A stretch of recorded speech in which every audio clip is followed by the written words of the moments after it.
Welcome to the very first edition of Outside the Box, a regular feature that will be on YouTube every week, starring me, Kevin O'Sullivan of Talk Radio, and the Sun's brilliant TV critic, Ali Ross. And the first show I thought we'd do, because it's a very, very, very popular soap opera, sometimes as many as 1 million people tune in to watch it.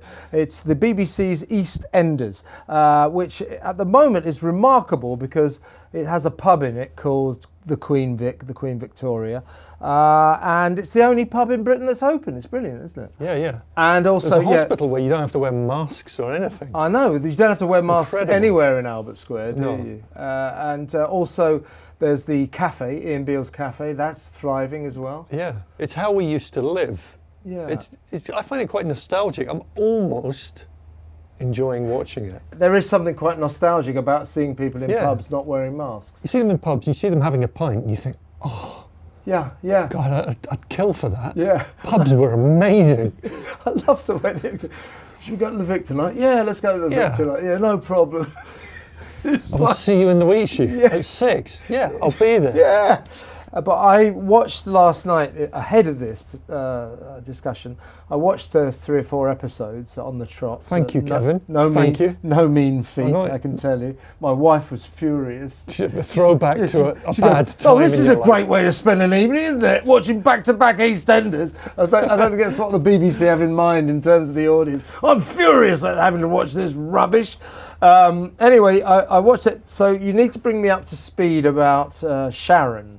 And so I watched it about 3 weeks ago, and she seemed to have hooked up with Ian Beale. Yeah. That the BBC hates him because he's an entrepreneur and a businessman, a guy who's tried to make... Believes in family. Yeah, yeah. It's a scum.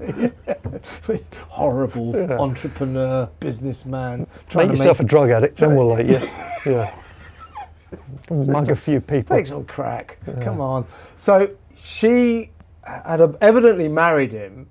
She But married him for nefarious purposes because she wanted to kill him, right? he was responsible for the death of a horrible son, Denny. That's a very, very complicated way of trying to murder someone, isn't it? To actually marry them and then, in order to afford yourself of the opportunity to make them some carbonara.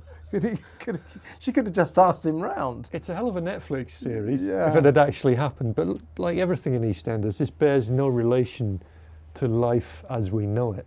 No, of course not. Of course No, not. it's the weirdest place. It's at the moment, if you include Dot, there are 10 killers living within 20 metres of each other. 10 killers, including 2 serial killers. Every time though, and they will look you straight in the face. Well, the thing about EastEnders is we reflect real life. Yeah.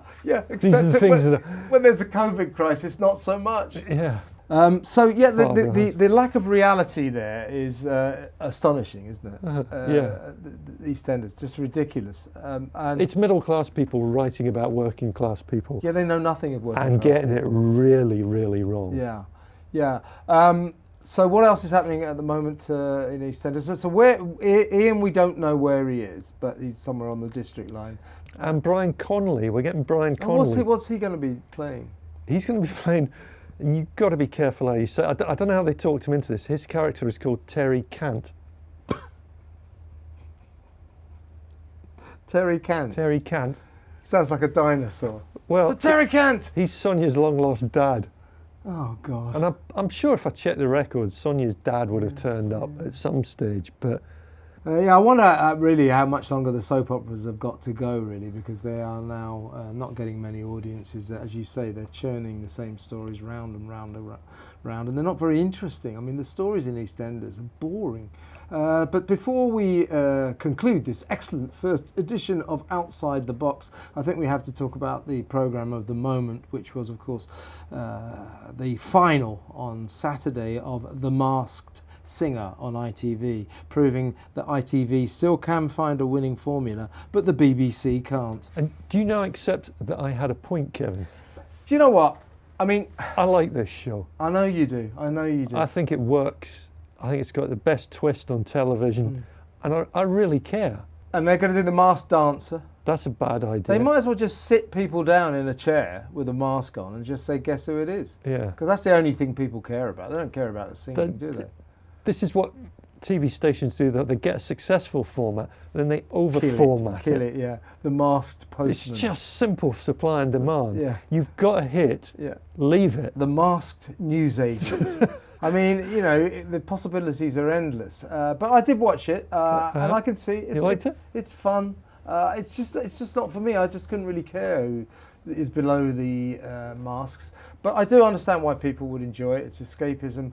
But I did find elements of the panel, the judges, rather annoying. Rita Ora, who's got to be sacked, by the way. She's too much of a idiot. I mean, you can't keep disobeying the rules and say, sorry, error of judgment. Yeah, how many errors of judgment are you going to be allowed, Rita? So they're going to kick her off. What I do like is that she cannot disguise her utter hatred for Jonathan Ross. It goes for so many of us. It's a nice quirk. It's just a bit weird, isn't it? Yeah. Well, because he sees her as an easy meat to take the mickey out of. Oh, she's completely out of her depth. Yeah, she's dim as a Tok-H lamp. Yeah. But her and Davina McCall, I'll just read from their script here.